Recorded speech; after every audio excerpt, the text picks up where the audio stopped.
मैं नतमस्तक हूँ बहुजन समाज को आवाज़ देने वाले बहुजन नायक हम सभी के मसीहा बाबा साहेब डॉक्टर भीमराव अंबेडकर के कदमों में, जिन्होंने प्रजासत्तात्मक ब्राह्मणवाद की जड़ों को काटकर मानववाद की नींव रखी एवं मुल्क को आइन को काम संवारने के लिए एक भविष्य को रेखांकित करने हेतु मुल्क को एक ऐसा मुकम्मल दस्तावेज दिया जिसे भारतीय संविधान कहते हैं। और संविधान के निर्माता ने कहा है, कभी फुर्सत मिले तो पढ़ना, कभी फुर्सत मिले तो पढ़ना, तुम्हारी हर बेमिसाल का उलझनों का मैं संविधान हूँ, मैं भारत का संविधान हूँ, मैं भारत का संविधान हूँ। इस जुल्मत की दौर में लब खोलेगा कौन, इस जुल्मत की दौर में लब खोलेगा कौन, यदि हम भी चुप रह गए तो फिर बोलेगा कौन, फिर बोलेगा कौन। रुतबा मेरे सर को तेरे संविधान से मिला है, रुतबा मेरे सर को तेरे संविधान से मिला है, यह सम्मान भी मुझे तेरे संविधान से मिला है। औरों को जो मिला है वो मुकद्दर में मिला होगा, अरे औरों को जो मिला है वो मुकद्दर में मिला होगा, मुझे तो मुकद्दर भी बाबा साहेब आपके संविधान से मिला है, आपके संविधान से मिला है। अनदेखी आवाजें जिन पर नजर नहीं जाती, अनदेखी आवाजें जिन पर नजर नहीं जाती, उनके दर्द को हम बोलकर पहचानेंगे।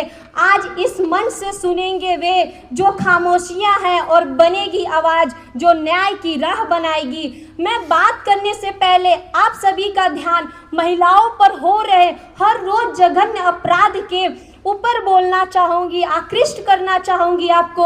आज के संदर्भ में इस युग के जीवन चक्र के संक्षिप्त व्याख्या करें तो हम यही कहेंगे, इस प्रतिशतात्मक पुरुष प्रधान देश में मैंने देखा है दरिंदों को अपने सगे संबंधियों के भेष में। मैं पूछना चाहती हूँ, आखिर कब तक निर्भया के स्वतंत्रता पर प्रश्न खड़ा किया जाएगा, आखिर कब तक हाथरस मनीषा दरिंदों का शिकार होती रहेगी, आखिर कब तक प्रियंका रेड्डी को डॉक्टर होते हुए भी उसके जिस्मों को नोचा जाएगा, आखिर कब तक निक्की यादव को दहेज की आग में झोंका जाएगा, गुलाम मुल्क में हमें सती प्रथा के नाम पर जिंदा जलाया जाएगा, कभी ब्रेस्ट टैक्स के नाम पर हमारे अंगों को ढकने नहीं दिया जाएगा, तो कभी दहेज के कर्ज के लिए आत्महत्या करने के लिए हमें मजबूर किया जाएगा। मेरे लोगों, ये सारी कुरीतियां हम महिलाओं ने नहीं गढ़ी है, पुरुषों ने गढ़ी है।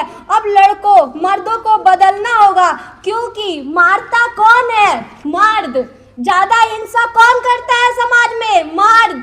और ये ऐसे पैदा नहीं हुए हैं, ये कोई जिस्मानी चीज नहीं है कि मर्द है तो वो हिंसात्मक करेंगे। अगर ऐसा होता तो दुनिया में ना महात्मा बुद्ध होते, ना महात्मा गांधी होते, और वे जो 60% मर्द जो होते हैं, जो किसी पे हाथ नहीं उठाते, मारते पीटते नहीं है, वो भी तो मर्द होते हैं। मर्द दुनिया की हर चीज पर बात कर सकेंगे, पर अपने ऊपर खास तौर पर अपनी कमजोरी को बयान नहीं कर सकते, क्योंकि मर्दांगनी का मतलब है कमजोर ना होना। मैं ये समझती हूँ कि प्रतिसत्ता मर्दों को डिह्यूमनाइज कर रही है, उनकी मानवीयता छीन रही है, उनकी इंसानियत छीन रही है। कहने को तो मुल्क आजाद है, देश में संविधान लागू है, परंतु आज इस मंच से स्वतंत्र आवाज में मैं मनसा कुमारी कहना चाहती हूँ, जो पाबंदी बंदी से घर की बहन बेटियों पर लगाते हो, जो पाबंदी घर की बहन बेटियों पर लगाते हो, यदि घर के बेटे को लगाओगे तो सही सोच सकारात्मक विचार उस बेटे के अंदर डालेंगे तो यकीनन देश का हर बहन एवं बेटियां महफूज हो सकती हैं। वो कहते हैं ना बेटी कदम से कदम मिलाकर चल सकती है, जिस साँचे में ढालोगे वो उस साँचे में ढल सकती है। जरा बेटे के वहम को हटा कर तो देखिए, जरा बेटे के वहम को हटा कर देखिए, बेटियां भी दुनिया बदल सकती है, बेटियां भी दुनिया बदल सकती है। क्या आप लोग जानते हैं, हर साल हमारे देश में 7,000 ऐसी बेटियां हैं जो दहेज की आग में जलकर राख हो जाती हैं। हर दिन 18 बेटियां दहेज की कोड की बलि चढ़ रही जाती है। और ये हमारे आंकड़े नहीं है, ये हमारे आंकड़े नहीं है, ये एनसीआरबी के रिपोर्ट के आंकड़े हैं, जो हर साल 6000 से ज़्यादा दहेज हत्या यूपी, बिहार, राजस्थान, हरियाणा सिर्फ राज नहीं है बल्कि बेटियों का कर्मगाह बन गए हैं। जितने रेप होते हैं 95% रेप जो होते हैं हमारे घर में होते हैं, जिसमें हमारे रिश्तेदार, हमारे आस पड़ोस के लोग, और 10% तो ऐसे लोग होते हैं ना जिन्हें पता भी नहीं होता है कि वो अपनी आवाज़ जो है वो दबा के रखते हैं। पता है क्यों? वो ये बोलते हैं कि समाज क्या कहेगा। अरे तुमने ही कुछ गलती की होगी, तुम्हारी ही कोई कमी होगी।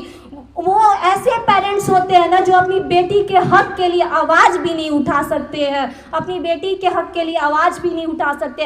अकॉर्डिंग टू यूनाइटेड नेशन 53,000 महिलाओं ने 2023 में अपनी जान गंवाई, जिसमें उनके प्रेमी ने, पति ने, एक्स प्रेमी ने, एक्स पति ने मारा। एक ड्रम में एक मर्द मिल गया तो मर्दों में इतना होड़ मच गई। एक ड्रम में एक मर्द मिल गया तो मर्दों में इतनी प्रॉब्लम हो गई। तो इसलिए एक एक्सेप्शन, एक अतुल प्रसाद, एक मुस्कान, एक सोनम के केस में लोगों का नाम जल्दी याद आ जाते हैं, उन्हें डर लगने लगा है। पर ये घटनाएं बताइए जरा आप लोग, कितनी घटनाएं हैं? 5 से 6 घटनाएं हैं, पुरुषों में इतना डर हो गया। साथ ही लेकिन हजारों साल से आप देखते आ रहे हैं महिलाओं के साथ हो रहा है, उनके लिए कोई आवाज़ नहीं उठा रहा है। बस एक कैंडल मार्च लगा देते हैं और फिर कल दिन सब लोग भूल जाते हैं। बस कैंडल मार्च ही नहीं, हमें भी न्याय चाहिए। हमें भी हम लोगों को ये बोल दिया जाता है कि all man are not all man, और हम उसी के विश्वास के साथ हम अभी भी शादी के लिए तैयार है, जबकि हजारों साल से हम लोग के साथ हो रहा है। फिर भी हमारे अंदर एक विश्वास है, सारे मर्द एक जैसे नहीं होते, अच्छे पुरुष भी हैं और हम उस अच्छे पुरुषों की खोज में हैं। बट 10 केसेस में पुरुष समाज इतना डर गया जाएगा, आई डोंट नो प्रॉब्लम किस में है। हम करेंगे चर्चा इस संवाद के ज्वलंत मुद्दे पर, लेकिन समय की बंदिश और इसकी गरिमा को बनाए रखना मेरी रिस्पॉन्सिबिलिटी है। सम्मानित लोगों, आज की जो हालत है वो बहुत ही भयावह है। देश का भविष्य चीख रहा है, किसान मर रहे हैं, हर रोज बाबा साहब के संविधान की हत्या की जा रही है। आज के दौर में हम सिस्टम एवं सरकार के खिलाफ यही कहेंगे कि इस बेरोजगारी के दौर में हमने नौजवानों को मरते देखा है, अपने हक के लिए न्याय मांगते किसानों को तड़पते देखा है, जो जुल्म के खिलाफ बगावत करे उसे पीटते देखा है। हमने अंतर्राष्ट्रीय स्तर पर खिलाड़ियों को भी चीखते देखा है हमने लोगों को भूख से तड़पते हुए रूह कांप उठा हमारा। हमने कातिलों के पक्ष में वकीलों को पत्र लिखते देखा है। हमने देश के चौथे स्तंभ मीडिया को बिकते देखा है। देखिए, हम अंत में यही कहेंगे, बहन की आबरू को लूटते देखा है, हमने मुल्क व लोगों को घुटते देखा है, और झांसाराम के झांसे में आकर खुद को सपने को टूटते देखा है। शुक्रिया, धन्यवाद। जय भीम, जय भारत, जय संविधान। Thank you so much.